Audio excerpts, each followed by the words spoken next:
Today we're going to talk about a therapeutic concept that I actually really like and find to be really helpful, and it's called the window of tolerance. Your window of tolerance is the capacity of nervous system stress that you can handle, where you can still think, feel, and respond without getting overwhelmed or shut down. So this right here is your window of tolerance. When you are inside this window, your body generally feels safe. You generally feel regulated, or at least have the ability to regulate. There might be emotions present. They might be strong emotions, but they are manageable. You can reflect, make choices, and stay connected to your body and yourself when you are in this zone of your window of tolerance. And as we go throughout our days, we might navigate some charges of activation or deactivation, but we stay within our window of tolerance. It's manageable.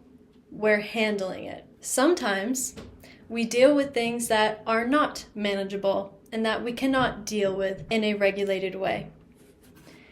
This happens when these charges that we are dealing with exit our window of tolerance. Sometimes these charges will be really activating and they'll come up here. What is up here? This is hyperarousal. When we get pushed up into hyperarousal, this is our fight or flight response. You might have heard of that term before. This is where we feel anxious, frustrated. This is where we panic. This is where we feel restless, hyperactive, hypervigilant. This is where we feel anger and rage. When we get pushed up into hyperarousal, we will have to down-regulate back into our window of tolerance. If we get super deactivated, we might dip down here. And when we dip down below our window of tolerance, we enter hypoarousal. Hypoarousal, this is our freeze response. This is where we numb out, dissociate, shut down. We might feel depressed or exhausted or burnt out when we dip below our window of tolerance and enter hypoarousal. But again, a healthy nervous system is able to regulate and come back into the window of tolerance. Now I want to show you what happens when we go through trauma. So this is daily life. We get activated, we regulate. We get deactivated, we regulate back into our window of tolerance. Say one day we experience something traumatic. Okay, let's say it happens right here. When we experience trauma, it can really fuck up our nervous system so that we do not have these waves of activation and deactivation, these waves of entering hyperarousal or hypoarousal and then regulating back into our window of tolerance. No. When we experience trauma, these charges start to look more like this.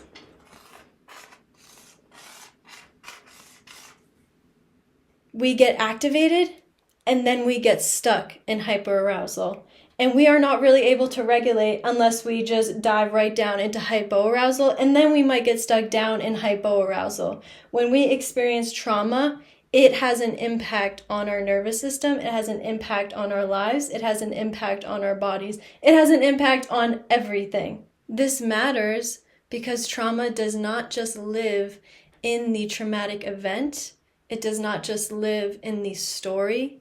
It lives in our bodies and nervous systems. When your system gets pushed out of your window of tolerance, your brain shifts into survival mode, and survival becomes the sole focus of your nervous system. The prefrontal cortex goes offline. Insight, logic, and long-term planning are not going to be accessible, and your coping skills might not work the way that they used to, or the way that we want them to or expect them to. And that's all because of the dysregulation that trauma causes. And now if your nervous system is currently functioning like this and you're either in hyperarousal or hypoarousal and you are not spending much time within your window of tolerance, then the ultimate goal here is going to be to start to try and smooth out these lines, this black line here. The goal is not going to be to only spend time within our window of tolerance. That's not realistic, but the goal will be to smooth out this trauma line. Okay, so we go from these really intense spikes and crashes, and instead we have smaller spikes and smaller crashes, and eventually we find a way to enter the window of tolerance and spend some time there before exiting it again. I hope that makes sense. If it doesn't, please ask questions. Knowing the window of tolerance and understanding your window of tolerance helps you recognize what is actually happening in your body instead of just thinking something is wrong with you. It can help you stop trying to reason your way out of a nervous system state. It doesn't work like that. And you can start to build capacity slowly. Slowly but surely, you can start to build capacity and increase your window of tolerance slowly instead of just pushing and forcing yourself to handle more. In order to increase and expand and widen our window of tolerance, we have to push ourselves to the edges and then down-regulate back. Push ourselves to the edges, widen the window a little bit, but still have the ability to come back to our window of tolerance, to this zone where we can handle things, where we can stay connected to the logical part of our brain, that prefrontal cortex that allows us to access insight and decision-making and planning. This is never going to be about staying calm all the time and only staying in your window of tolerance. No. But this is about noticing when you have left your window and knowing how you uniquely come back into your window of tolerance. I hope that was helpful.